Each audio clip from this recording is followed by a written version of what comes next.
Okay, अब हम question number 14 पढ़ेंगे। कह रहा है find the equation of tangent and normal to the given curve at including the points. देखिए, इसमें कर्व भी दिया गया है और पॉइंट भी दिया गया है। तो हमें करना क्या है, तो सबसे पहले स्लोप ऑफ टेंजेंट निकालना है और स्लोप ऑफ नॉर्मल निकालना है। फिर उसके बाद एट पॉइंट पर इक्वेशन निकालेंगे। किस तरह से, चलिए हम इसके सॉल्यूशन करते हैं। इसका एक क्वेश्चन करेंगे, बाकी क्वेश्चन आप लोग लगाएंगे।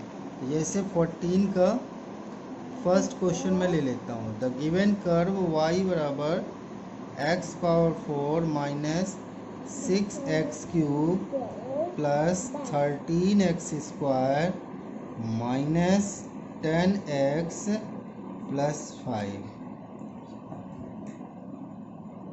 एट x बराबर 0,5 पर इसको ज्वाइन कर लें।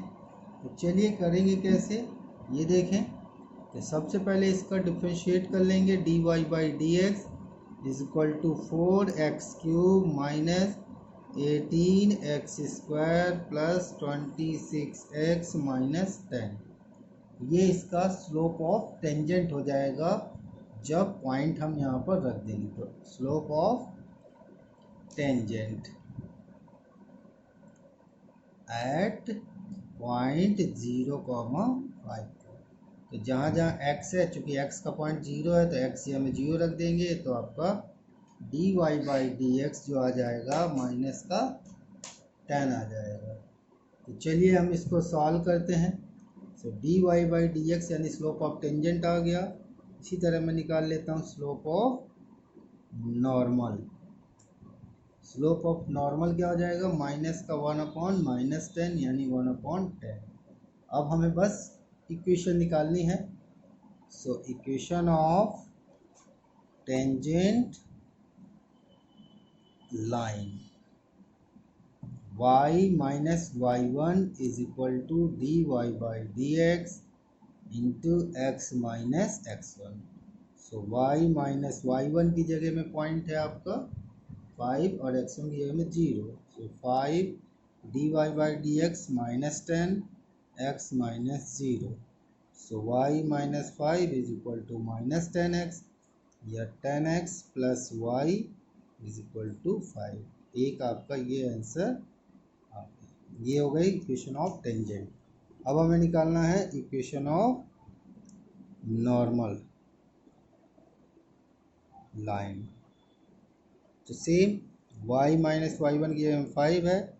स्लोप आप निकाल चुके हैं 1/10 x माइनस 0, यह हो जाएगा 10y माइनस 50 बराबर x। x minus 10y plus 50 बराबर 0। ये आंसर होगा। ठीक है, अब हम अगला क्वेश्चन करने जाएंगे। अब इसके बाकी क्वेश्चन आप लगाएंगे। नेक्स्ट क्वेश्चन करते हैं।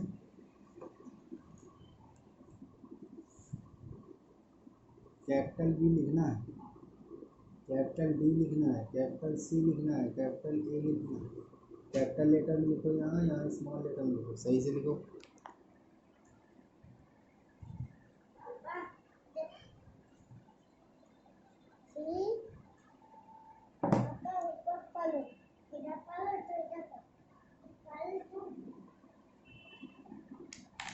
Question number 15।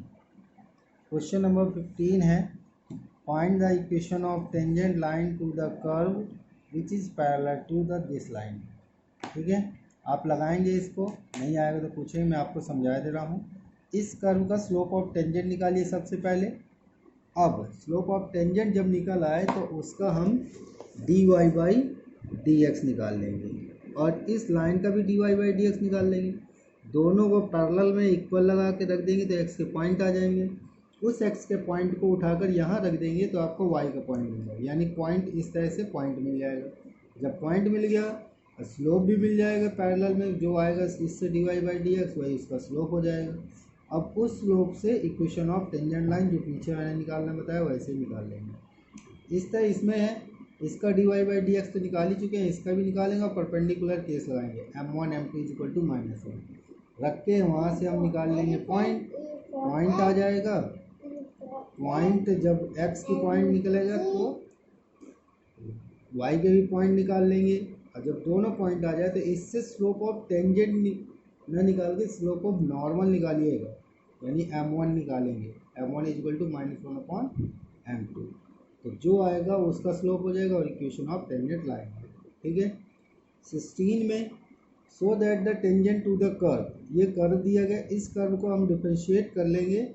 डिफ्रेंशिएट करने के बाद x बराबर 2 रखें और x बराबर -2 रखें, और दोनों में देखेंगे dy/dx अगर इक्वल आता है तो ये केस पैरेलल हो जाती है। ठीक है। नेक्स्ट है 17, find the point on the curve y is equal to x³ at which the slope of tangent is equal to the y coordinate. मतलब क्या, वो बहुत सिंपल सा है। ये 17 नंबर देखें, कह रहा है जो y कोऑर्डिनेट दिया गया, y कर्व दिया गया है वो आपका दिया गया है y is equal to x³ दिया गया है, इसको हमने पहला मान लिया। यहाँ पर पॉइंट नहीं दिए गए, क्या है, पॉइंट नहीं दिया गया, लेकिन कह रहा है जो इसका स्लोप ऑफ टेंजेंट है मतलब dy/dx है वो किसके बराबर है, y कोऑर्डिनेट के बराबर है। तो हम इससे dy/dx निकालें तो कितना आ जाएगा, dy/dx 3x², और dy/dx जब हम रखेंगे तो y बराबर 3x², तीसरा हो गया। अब हम पहली और तीसरी को सॉल्व कर लें from first and third we get, तो रखेंगे तो x³ बराबर 3x², x² से x² कट गया, x बराबर 3 और यहाँ रखेंगे तो y बराबर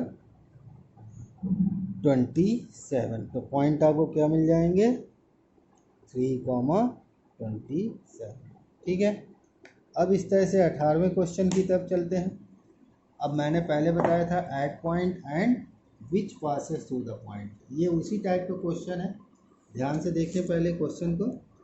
फॉर द कर्व ये दिया गया है 4x³ - 2x⁵, find the all points of the tangent passes through the origin.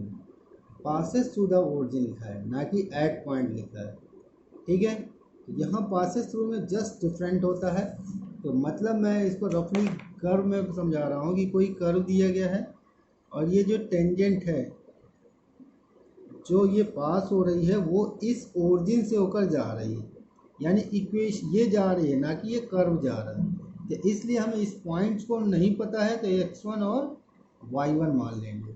चलिए करते कैसे हैं मैं आपको बता देता हूँ। क्वेश्चन नंबर 18, y बराबर जो दिया गया है 4x³ - 2x⁵, ये पहली इक्वेशन दी गई है। So let x1 y1 be the point on curve 1। इस कर्व की ये पॉइंट हमने मान ली जैसे मैंने ये दिखाया था। तो यहाँ पर वेरीफाई कराएंगे तो आपका ये मिल जाएगा, दूसरा इक्वेशन बन गया। अब इससे स्लोप ऑफ टेंजेंट निकालें, क्योंकि ये जो है लाइन है जो ओरिजिन से पास हो रही है।